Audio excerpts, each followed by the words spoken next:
Hey, good morning, everybody. Thank you for joining the McGuireWoods Consulting post-election report, North Carolina recap.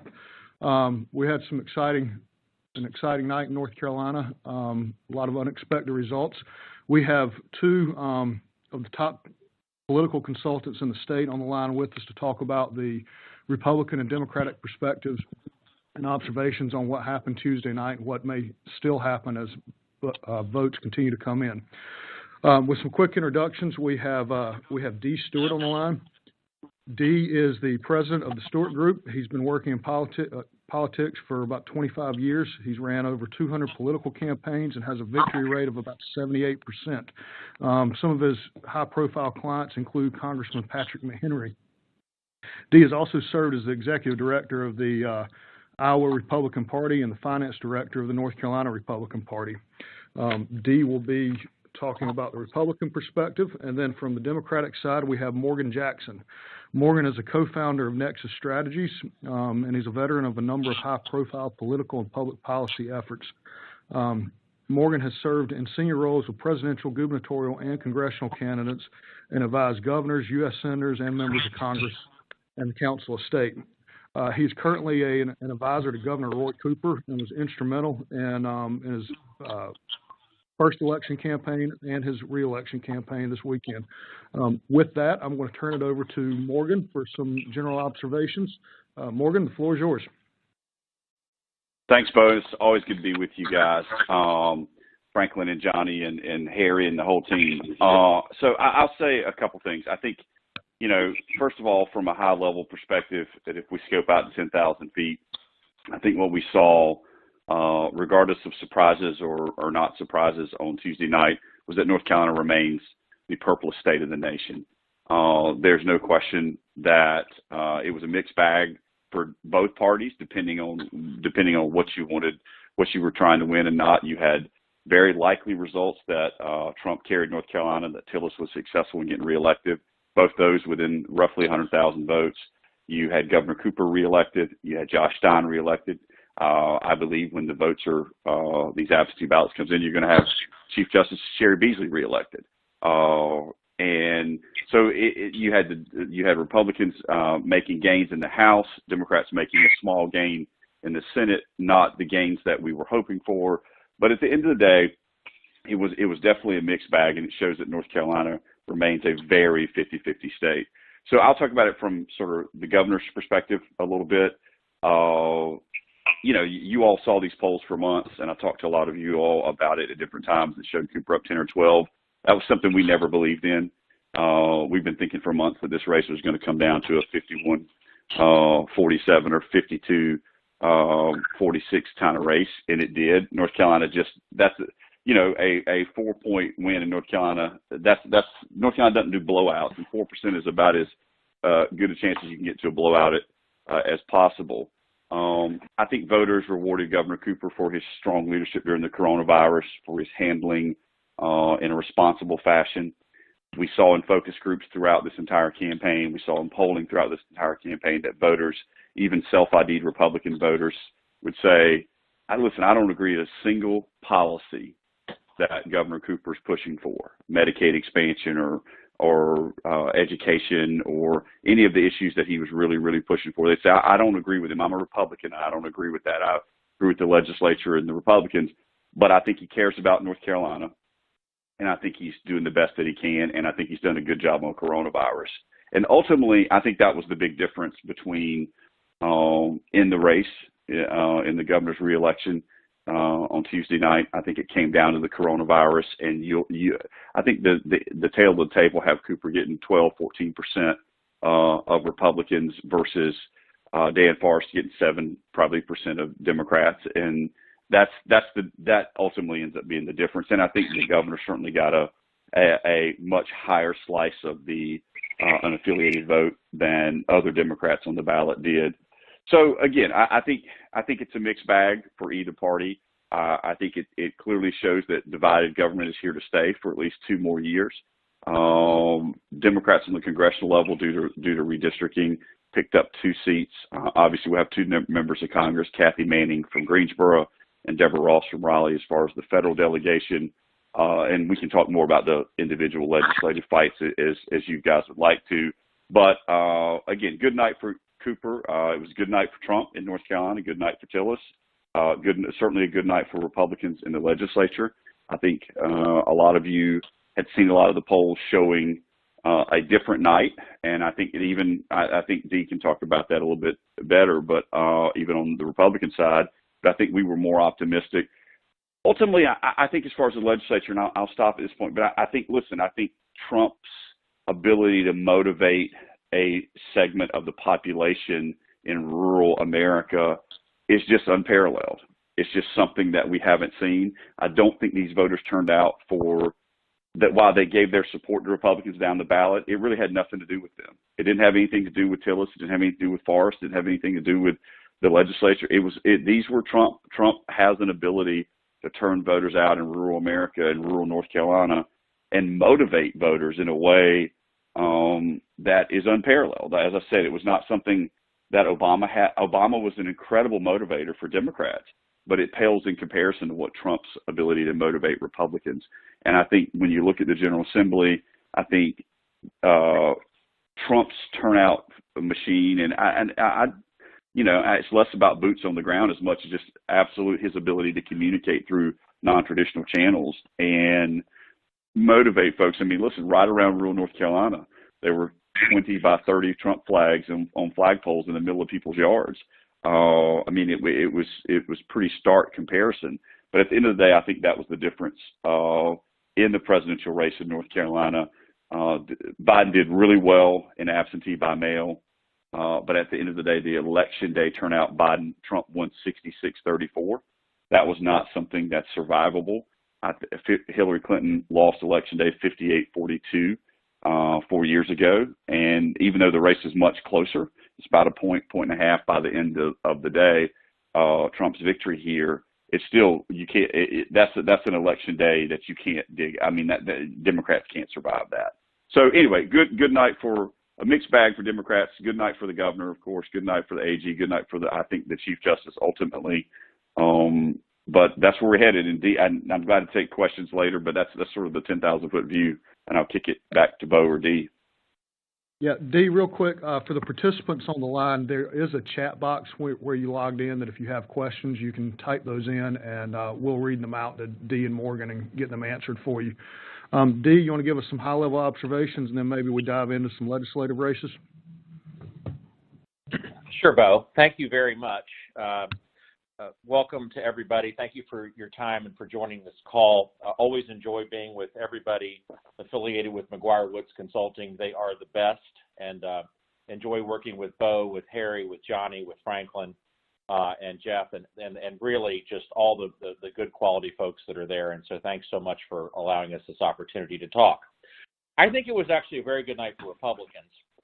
And I think the biggest takeaway that I have is something that's just starting to get a little bit of traction in the media today. I saw it in the New York Times this morning, and that is that Donald Trump is just not going anywhere. In many respects, his electoral performance on Tuesday was more impressive than it was in 2016. Joe Biden had more votes cast for him. Of course, the population of our country is always increasing, but had more votes cast for him for president than any candidate in history. But Donald Trump had many millions more votes cast for him in 2020 than he did in 2016. So the real question is, if the Biden electoral lead holds, what does the future hold for Donald Trump? Because, I think you've got a group of establishment Republicans that would really like to see Trump go away. But it just doesn't hold water that he would just go away. First of all, it's not in his personality. And second of all, he really is sort of just absolutely strong electorally. He can turn people out. He won in states that totally defied all the conventional polling. I mean, I remember looking at the NBC NBC Wall Street Journal poll or the ABC Washington Post polls. They had him trailing in almost all the swing states except for maybe Iowa and Ohio. And they all had him trailing slightly in North Carolina. And I look for the North Carolina lead, obviously, to hold for both Tillis and for the president here in North Carolina. And so I think that looking down the road into 2022 and 2024, it's all going to be about what does Donald Trump do, where is he in terms of his presence is in the media, what moves is he making about 2024, because again, he really is the great motivator for all of the right of center and then further to the right voters in this country, and in particular in North Carolina. Again, all the talk was that he was going to do terribly in the suburbs and that he was going to just get wiped out in certain areas. And the truth is, in most of those areas where he was supposed to do so terribly, he did as well, and in many cases a little bit better than he did 4 years ago. As it relates to North Carolina, I thought, again, it was a good night for Republicans overall. I congratulate Morgan and Scott and the entire Nexus Strategies team for an unbelievable effort for Governor Cooper. In the face of, again, a pretty strong showing for all the statewide Republican candidates, including President Trump and Senator Tillis. They were able to use a massive spending differential by building a very effective machine that just overwhelmed Lieutenant Governor Forrest, who's a very good candidate. He's an attractive, articulate candidate. He acquitted himself very well in the debates. And the fact that in the face of, again, the presidential race and the senatorial race going the other way here in North Carolina, the fact that Cooper was able to win by the margin he was win by is a real credit to the campaign that Scott and Morgan ran, and I tip my hat to them. You look at the $8.5 million that poured in here, $4.5 million of which was from Bloomberg the last month against Mark Robinson for the lieutenant governor's race. It's nothing short of almost miraculous, the turnout for Mark Robinson that enabled him to actually withstand that and to win. And so he's definitely a star of the future and someone to watch. And I think, he's obviously a very articulate guy, and I think it's going to be interesting to watch his entrance into Raleigh and his, sort of outsider style in the lieutenant governor's office. He might bring some real life to that office with that style. And I would say, I thought the other race that was interesting was the state superintendent of public instruction race. Again, there was a real concern, I think, that education reform in this state might suffer some sort of a setback if, in fact, the legislature were to flip to Democratic control, and if that statewide office of state superintendent were to go back the other way. Fortunately, for all those who believe that education reform is a positive thing and that parents ought to have more choices, particularly parents of underserved populations ought to have more choices, not less.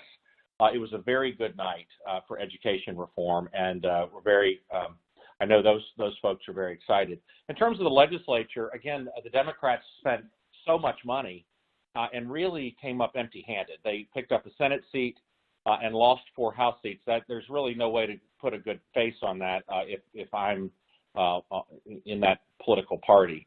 And I would also just say that the Supreme Court looks like the Republicans have done well. Now, Justice Newby's seat is still in play as the ballots continue to be counted. And I think that, I think he may well get across the finish line as the winner of that race. It's certainly not a foregone conclusion at all for either of those candidates to win. But I think what you could see if he does win is that then the North Carolina Supreme Court goes from 6-1 Democrat control back to 4-3 4-3 Democrat control. So it would then be within a point. I think the real story of this campaign is how much money was spent. Morgan, you may have some information in terms of the cumulative amount spent.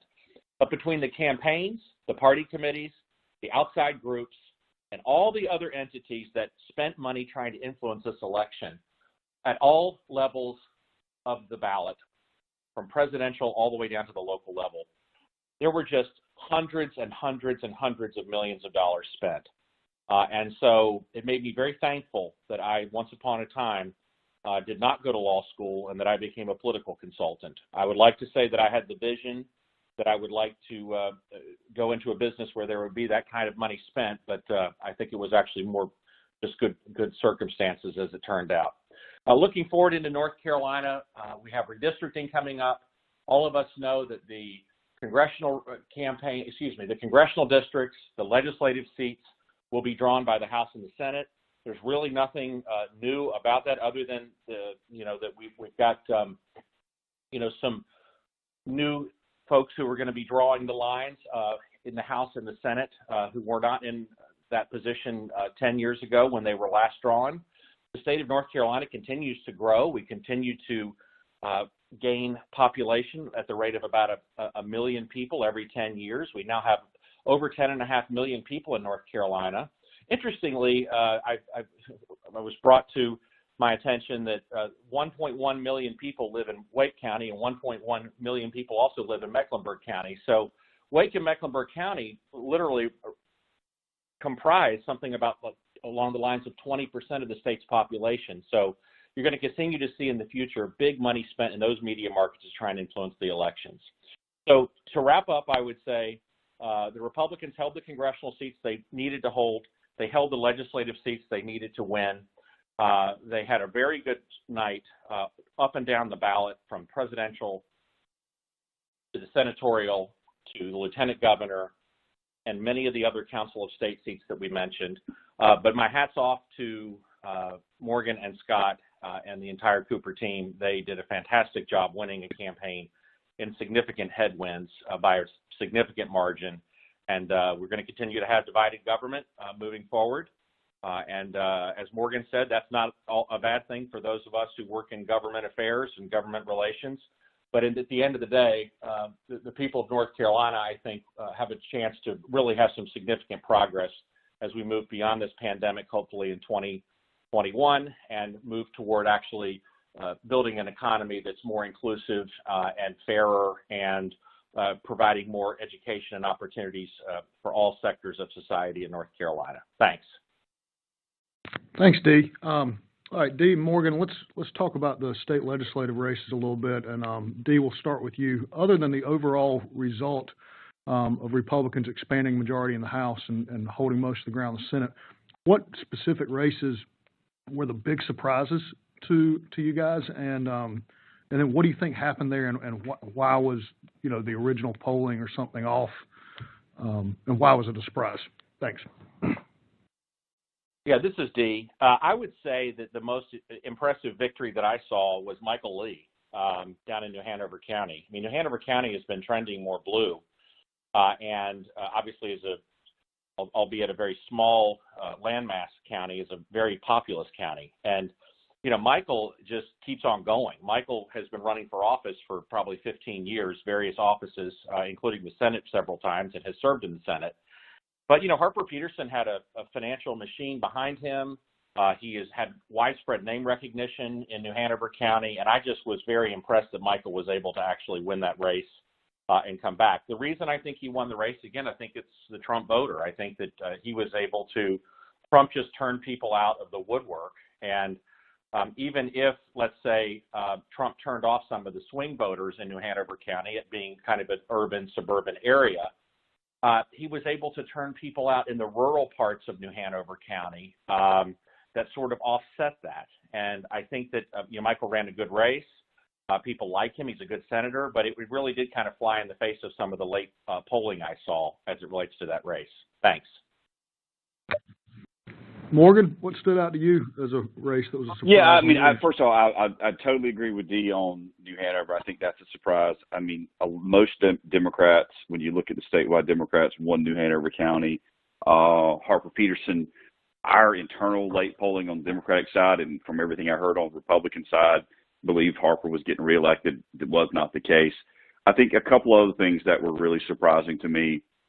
I think one of the people that I am most sort of brokenhearted about is Sidney Batch losing in suburban Wake County. I think that was a very big surprise to everyone. I think even the out communication there, but at the end of the day, it was the Trump vote on election day that Sidney Batch, while she out communicated her opponent by a tremendous level, lost election day 70-30. It was a factor of Trump. So that was a big surprise. I think for Democrats. I think another surprise on the flip side is that Ricky Hurtado was able to be successful in Alamance County, especially given all of the things that have gone on in Alamance County, not just over the years, but in the last week or so. That was a surprise race. I think given what we saw around the state and the really heavy push for Trump and by Trump, that certainly greatly benefited Republicans up and down the ticket. I think that's a race that was a bright spot for Democrats in a not a great bright night. So Ricky was something. I think we talked about Harper. We talked about Sidney Batch.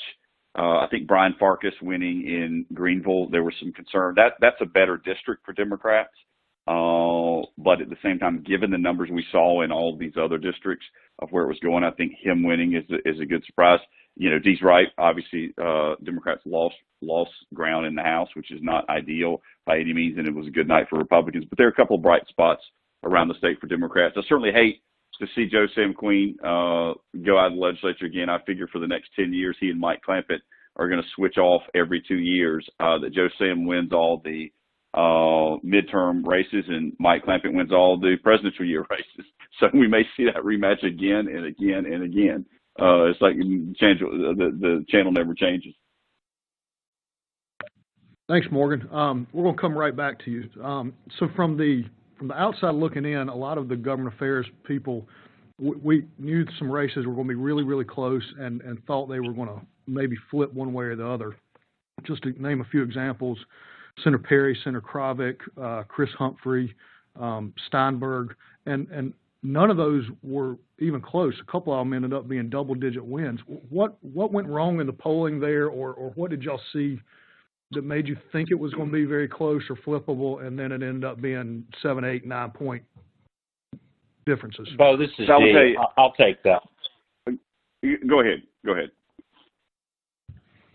I think that the untold story of this election, nationally and here in North Carolina, is just that the polling operations, polling is going through a very difficult time right now.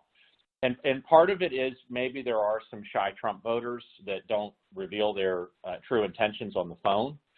But I also think that just the revolution in communications, all of the transformation in technology of how people communicate, it's just making it much more expensive and much more difficult for polling firms to actually get a sense of what's actually going on in terms of public opinion. And so I just think that polling was just off everywhere.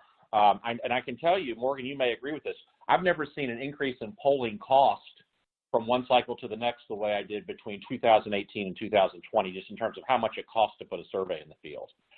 So that's one piece of it, Bo, is I just think the polling was wrong. And then the other piece of it was, you just have to look at common sense. I kept thinking to myself, how in the world, why are they spending all this money against Steinberg? What is that district? Who lives there? It's a pretty solid, Republican district. And, Kravick, I ran Deborah Conrad's last campaign in 2018 against Kravick's opponent this time. And Forsyth County is trending more blue. There's no question about it, particularly in Winston-Salem.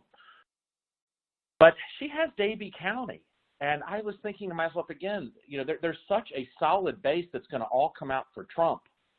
And so, again, I just think it was, these go back to the districts that were drawn back in 2011 and have been revised several times since then due to court rulings and subsequent redraws.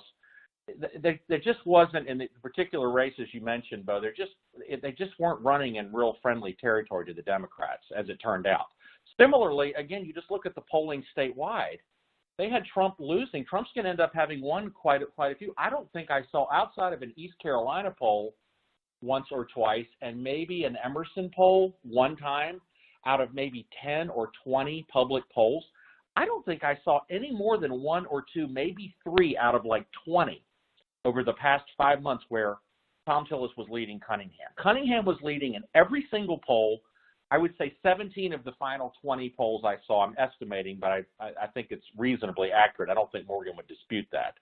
There was almost no public polling that was significantly credible in terms of the media and in terms of the political class in Raleigh that had Tillis winning the race. And yet I was sitting there thinking, Tillis was never ahead in a public poll in 2014. And as long as he's close, he's probably going to win. So again, I think that there's a lot going on as it relates to polling technology and transformation in that industry, but I just don't think that it was ever really quite as wide a gap with the Democrats leading outside of the governor's race. I don't think it was ever actually that way. Thanks. Yeah, Morgan, so I agree with a lot of what. Yeah, I agree with a lot of what he said. Here's what I'll tell you is about those districts and about about some of these council statewide races and judges is based on everything that we saw out of early vote. Democrats and early vote and absentee by mail, you have to sort of lump those together, given the cycle that we're in and the historic number of voters who voted absentee.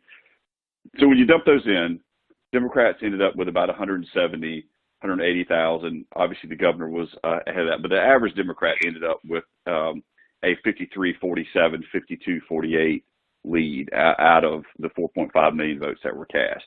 Everything that we saw, we were modeling on what we thought would be a disaster. We knew Democrats were going to lose Election Day. We always do. Republicans always win Election Day. And the question was, how much was the damage going to be by? And could Democrats survive? Had Democrats built up or dug too deep of a hole for Republicans they could not get out of, had too big of a lead?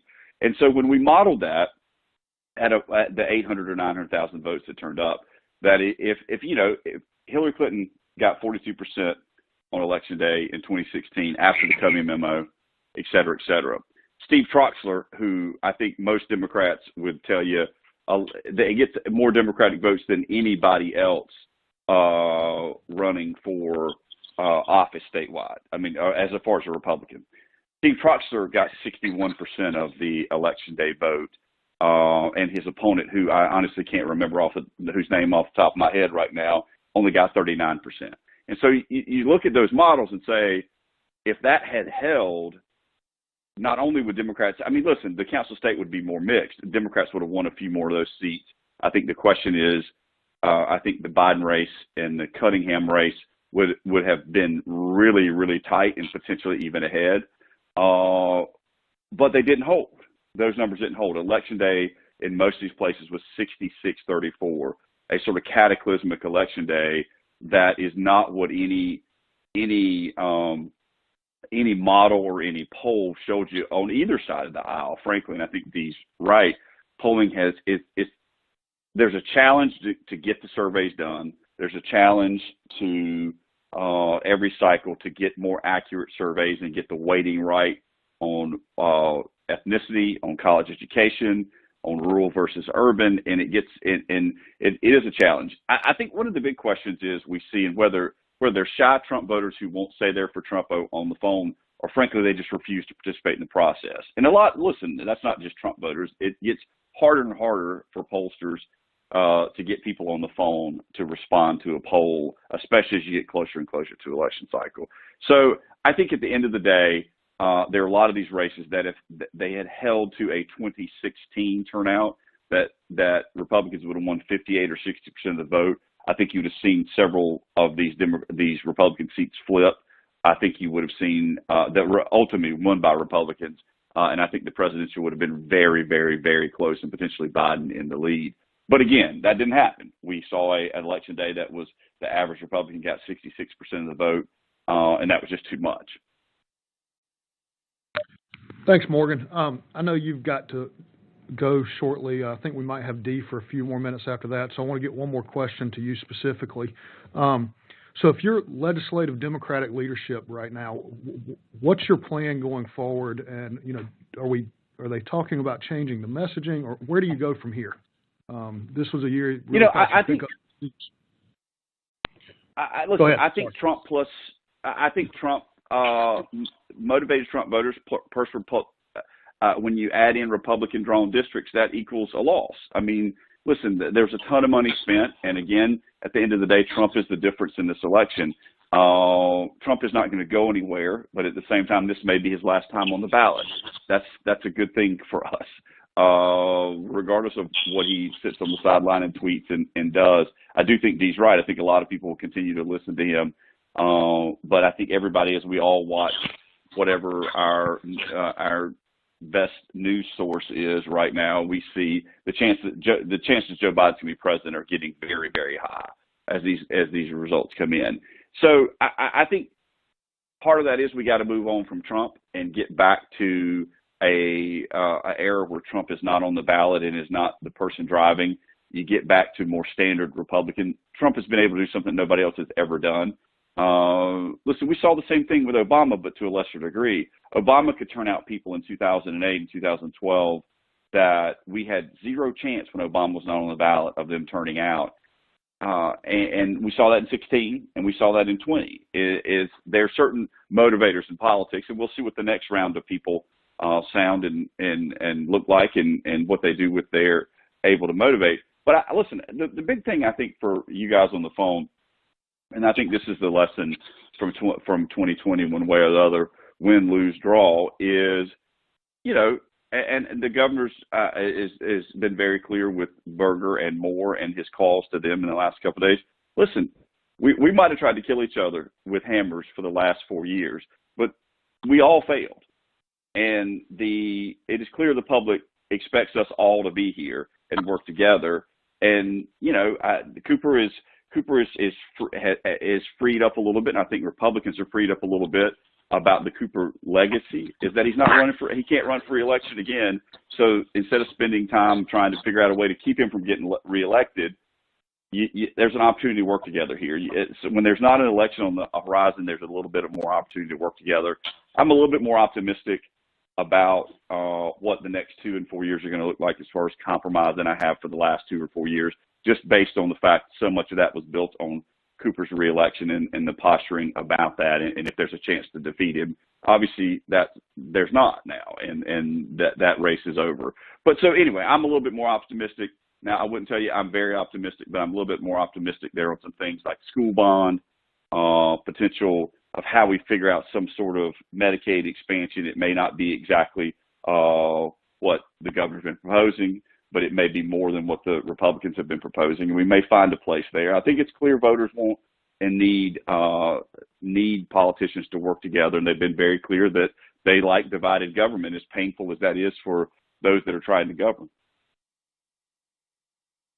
So, but I appreciate y'all. I got to jump, but I appreciate y'all having me on. And D, always good to talk to you, brother. And Bo, thanks for the invitation. Absolutely. Thank you, Morgan. We appreciate it. Have a great day. Thanks, Morgan. Thanks, guys.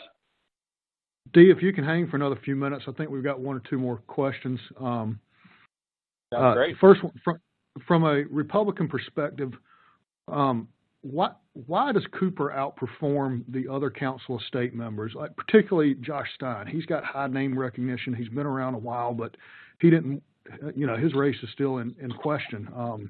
And then you go down the rest of the ballot for Council of States, and they were nowhere near where Cooper was. Can you talk a little bit about why people split the ticket like that? Sure.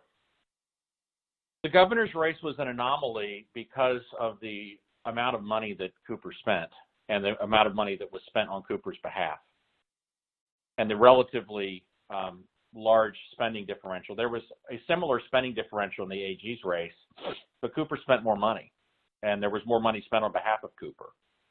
And Cooper, because of the pandemic, you know, he has gotten so much earned media. I mean, you know, many folks on this call will recall that in 2016, Pat McCrory was trailing by like 5 or 6 points throughout the campaign versus Cooper. And the hurricane that transpired in North Carolina put McCrory within 10,000 votes of actually winning that election because he was on TV every day. Well, heck, Cooper's been able to be on TV not every day, but many times per week for the last 8 months. And so I think it's media, both paid media and earned media, that made the difference in that race. And, you know, Forrest just was not able to raise enough money, and not enough money was spent on his behalf and to support him to make it competitive. And so that's the answer to the question. All right, thanks. For those on the call, we've got 1 more question for D. If you have any others, please go ahead and get them in through the chat room. And so D, the last question is, we've still got divided government, and as Morgan was talking about, it's obvious the people in North Carolina want the legislature and the governor to work together and be bipartisan. Where do you see policy discussions going over the next couple of years? Are we still going to have these budget stalemates, or do you think there will be a little bit more willingness to work together, and some of the other big ticket items that we've heard about through the campaign season? Where do you think our policy shift's going? Well, I think that the most significant change is not what happened on election night. The most significant change is going to be the revenue numbers, because we have an economic slowdown. It's obviously recovering very rapidly now. It was almost enough to reelect Trump in the Electoral College. It may still well be, but he's trailing right now but it has been closer to a V-shaped recovery than anyone imagined. Nonetheless, we had very bad months with high unemployment and low revenue numbers. And so we've lived through an era of the past 10 years in which, there was lots of revenue coming in. It was able to fund priorities. And I think that there's going to be a lot more tightening of the belt, and there's going to be a lot more trimming of the fat. And I just believe that that's going to be the most significant dynamic in terms of state budget policy, which trickles down, of course, and affects all manner of policies at the state level. So that's what's going to be interesting to watch, is the newfound spending targeting that's going to have to it's going to be necessary because of decreases in projected revenue from what we would have thought this time last year would have come in. So that's my short answer. In terms of whether or not there'll be more or less cooperation, I think that the governor and the legislature agree on certain things, and on certain things they're just never going to agree. On matters of like education reform, on certain spending priorities, I think that you're going to continue to see divisions. But again, I think that, obviously the one thing I would say is that Governor Cooper, Speaker Moore, and President Pro Tem Berger have now worked together for 4 entire years and know one another very well. And there may be some synergies that have developed in a post-election time frame with Cooper now, again, not on the ballot for the governor's race in 4 more years, that enable them to actually arrive at some consensus just based on, perhaps an enhanced personal working relationship. Thank you, Dee. Okay, we had one last question come in. I think this is going to be the last one, and then we'll give you your morning back. You've been an advisor for conservatives for clean energy over the years. Do you foresee any reception in the General Assembly for the governor's clean energy plan?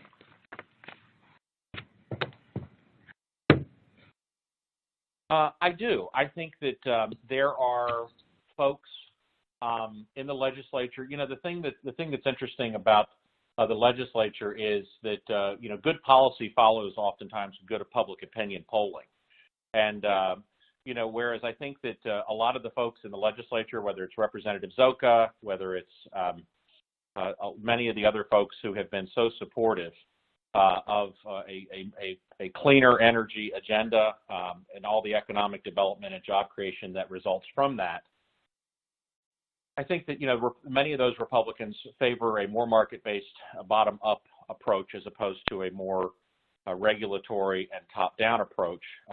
But energy, utilities reform and clean energy expansion, whether it's in electric vehicles, energy efficiency, rooftop solar, utility-scale solar, or many of the wind projects and a lot of the wind technology and innovation that's gone on in the eastern part of the state. These are going to continue to be hot issues. It's a growth industry in our state. It's an economic driver for rural North Carolina and ag. And so, the governor's clean energy plan may not be exactly what many of the senior Republican lawmakers want, but I think it's maybe a discussion point, and it's something that will sort of initiate an ultimate legislative policy solution surrounding these energy issues. Thank you, Dee. That wraps up our questions. Really appreciate your time this morning. Those of you on the call, if you see Dee and Morgan out on the Fayetteville Street, give them a pat on the back. It's been a rough 6 months for them. Great work by both of you. I would also like to invite everybody on the call to attend our 11 o'clock conference call that will be discussing the national elections with Professor Larry Sabato. So you've got an invite to that in your inbox. Please join us if you'd like to. Otherwise, thank you, everybody, for joining us this morning. And Dee, really appreciate it. Everybody have a great day. Thanks.